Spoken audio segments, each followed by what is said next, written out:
when I went home for my second year of school, and I was working and preparing to go on a mission, I was called in my home YSA ward to be the ward mission leader, which was great preparation for a mission. I mean, you know, what could be better, I guess. So I would spend a lot of time with the missionaries. There were some days that I'd be with them for 6 hours, 8 hours. Just going out with them very frequently. It wasn't like that all the time, but I spent a lot of time with them.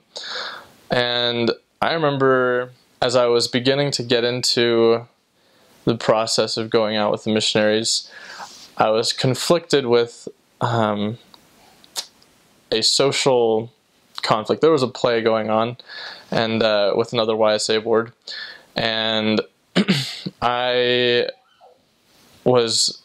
wasn't a big deal, but I was called to be a leading part in this play. I tried out for it just for fun, and I couldn't stop thinking about how I needed to not do that.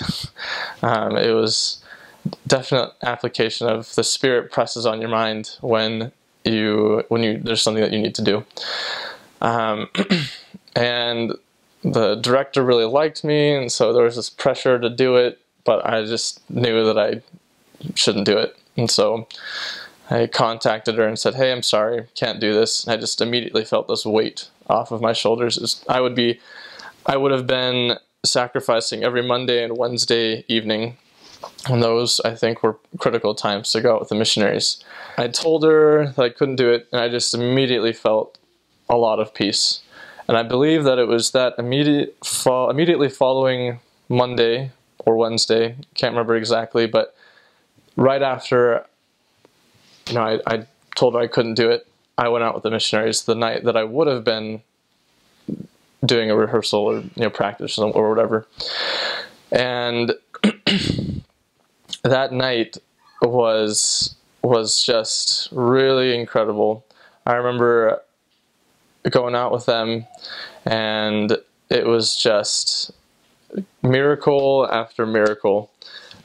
We went to an appointment that fell through, and normally as a missionary, you knock maybe 2 or 3 times on the door. If they're not home, they're not home. But we were there, and we knocked on this door, we waited, and nothing happened. But I felt like we needed to knock again. So we knocked a 3rd time, nothing. Again, felt like we needed to knocked a 4th time, and then maybe even a 5th time, I can't remember. Just really felt like that we needed to wait, and nothing happened. But as we were leaving, a car pulled up just as we were leaving in the driveway right next to us. And I was really timid, and I didn't approach them, but the missionaries I was with, went and approached them and talked to them. They said, "Wow, Hunter, did you see that? Way to follow the Spirit. That's a miracle. That's a hand of the Lord that just happened." I just, even right now, just really felt the Spirit, confirming to me that was the Spirit was guiding us. And it gets better. And so, with all that time that was spent there, we then went and tried by another potential investigator that the missionaries had. It was a potential reformer. And we showed up, and the person was there, and he said, "Wow, perfect timing. If you'd come any earlier, you would have missed me."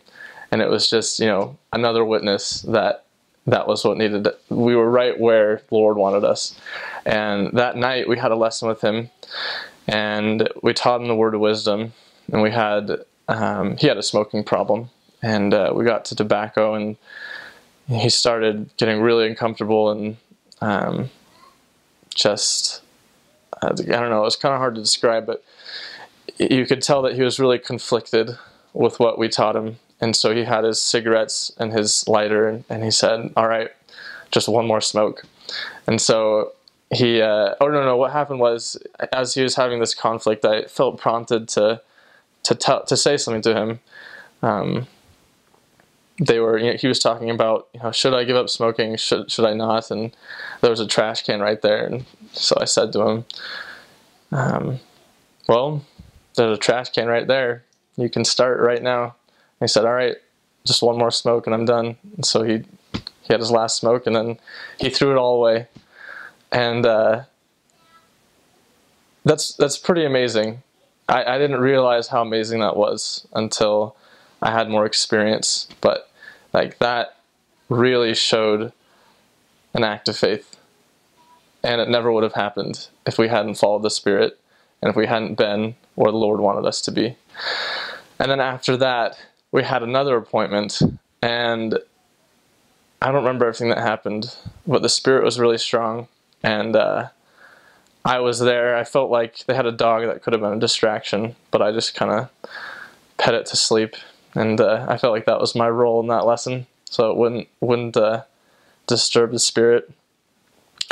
And when I got home from that, it was just such a powerful witness that the Spirit really works, and it's real. From pressing on my mind to avoid, lesser pursuits, to stay a little longer and knock on a door. And that was a really huge witness. And I remembered coming home from that and thinking, wow, church is true. And I just kept saying that over and over, and there was a church function that night, and it's just all I could tell people. Church is true, guys. Church is true.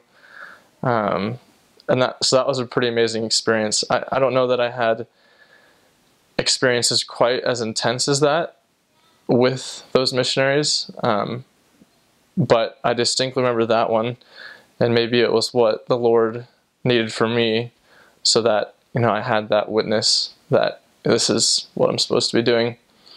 After my second year at BYU, I stayed at BYU for a term, because I really didn't want to go home. Just didn't like living at home.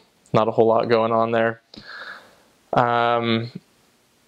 So I sort of bummed around trying to figure life out, and one of my roommates at the time